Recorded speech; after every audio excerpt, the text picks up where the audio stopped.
Hi guys, we're just continuing our theme this week of how to make the best out of the situation if you have to sit at a desk all day in work. Most of us are in that situation, we can't get away from it, that's our job. Our employers wouldn't be too impressed if we weren't at our desk doing what we're supposed to be doing. So what I thought I'd do today is, I know David yesterday talked a lot about the chair, how to get your chair set up, how to adjust it to make sure that it suits you perfectly. And today what I want to do is just talk about maybe your whole workstation setup, how to best set yourself up at the desk so that again you're just putting the least amount of stress through your body to try to reduce the chances of getting any kind of pain, neck pain, back pain, headaches, anything like that. So the one thing that I would say is that I know more and more people these days are moving towards a hot desk situation where you don't necessarily have your own desk and your own workstation that you go in, and if there's a desk free, that's where you use. So what we like to do is give people like 10 really quick points that you could sit down at a desk and really quickly assess where things are, how you can make things set up a little bit better it very quickly, and that you can do it yourself, that you don't need to have huge amounts of equipment or anything like that. So what I'm going to go through today is really most of those points, just so that you can sit down very quickly, adjust how you're sitting, and hopefully be fit and healthy and not have any problems down the line. So first things first, sitting, what we want to do is make sure the screen's really simple, make sure the screen's right in front of you. That sounds really simple, but the number of people that we see who are sitting here twisted, computer screen is in a corner, something like that, and that just again immediately can set you up for some problems. So just make sure the computer screen is directly in front of you, and if you're sitting with your feet flat on the floor, then ideally the top of the screen is at eye level. So what we don't want is anything that's too high, that's going to make you end up looking up to the ceiling, or anything that's too low that you're going to actually end up hunched over.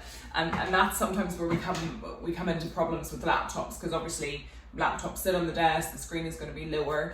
If you routinely work on a laptop, it is well worth investing in a laptop stand and a separate keyboard. And what that essentially does is lifts up your laptop so that it sits at the right height, the screen sits at the right height, but you have a separate keyboard that just plugs in, usually a USB plugs in, and you can work away.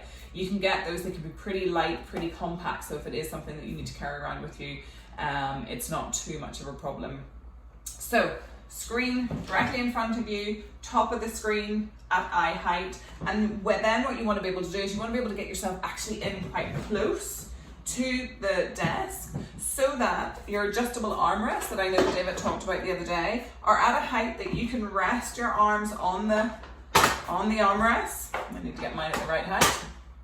On the armrests, and still so that their forearms can be hanging nice and level, your shoulders relaxed in that position, and that your forearms are resting on the armrest and your wrists are resting on the desk, so that you can then work in this position and work from the mouse. The upper arm is supported, you can use the mouse using that shoulder, so rather than relying on that wrist, and we would have heard a lot about in the past years about repetitive strain with wrist injuries, that a lot of the time they think that was more to do with just overusing the smaller muscles in the wrist rather than actually using these bigger muscles that can take the load in terms of the shoulders. So get yourself nice and close to the desk that you can sit back in the chair, and you'll notice that I'm not bolt upright. As David talked about in his video about the chair the other day, you want to be able to move and to be able to sit out just slightly back from upright, so that you have nice support in the spine and that you're in a relaxed position through there. You can work into here, that your keyboard is slightly away from you, and that you can work away onto that. The other thing, and Dave didn't really talk too much about it, was this lumbar support in the chair. So you'll notice most chairs have this sort of natural curve out. That's because we have a natural curve in our lower back, and we want to be able to fill that space. So always making sure that the chair height and that lumbar roll hits you, or that lumbar support hits you in that natural curve in the lower back. So it shouldn't be up between the shoulder blades, shouldn't be down around your bottom, it should be just in that position, right in that lower back where we are.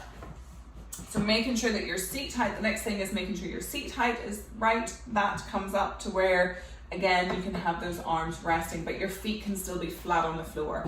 If you are smaller, It may be that you need to get a little footrest, and again, those any probably good hot desk offices will probably have some of those sitting around so that you can pop them under your feet, and it literally is like a little step or a little lift that allows your feet to be flat on the floor so that you are being supported from the ground as well.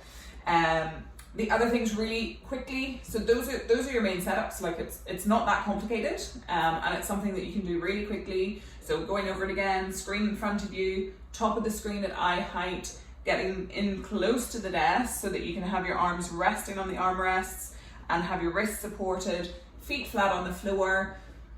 If you have good lighting, make sure that everything is within reachable position, so your phone is there, you're not having to stretch and lean over, and just making sure that everything is nice and clear so that you can work efficiently.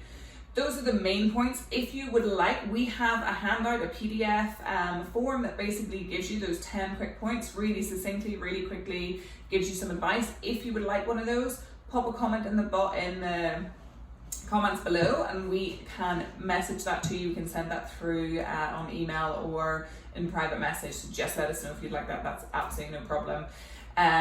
But underlying message, as has been about everything this week, is that the key to avoiding problems if you have to sit at a desk all day is get up and move.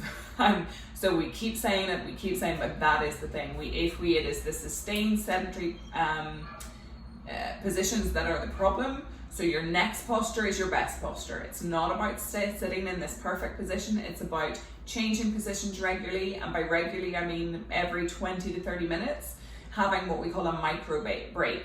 So I would say employers, don't worry, we're not telling people to take breaks every 20 minutes, 30 minutes. What we're saying is take like a 10-second, 15-second break, stand up out of your chair, stretch, move, sit down again.